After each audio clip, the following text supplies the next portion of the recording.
పాపం అంటే వ్యభిచారం, నరహత్య ఇవే అనుకుంటున్నాం. కానీ ఈ రోజు మనం ప్రార్థన చేయకుండా మన రోజును ముగిస్తే మనం ఎవరమై ఉన్నాం? పాపంలో ఉన్నటువంటి వారమై ఉన్నాం. ప్రార్థన చేయకుండా మన రోజు ముగిస్తున్నామా?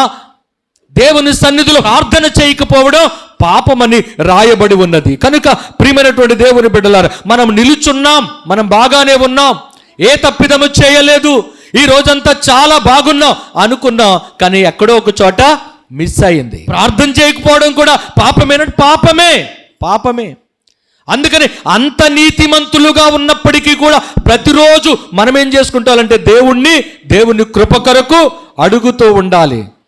నోరు జారినప్పుడు మనం ఏం చేస్తూ ఉండాలి? మరలా బ్యాక్ వచ్చి, ప్రభువా అనుకోని విధంగా, నేను అనుకోలేదు ఇందాక ఒక్కొక్కసారి మనం ఒక్కొక్కసారి జరిగిద్ది. కానీ దాని గురించి మనం నిజంగా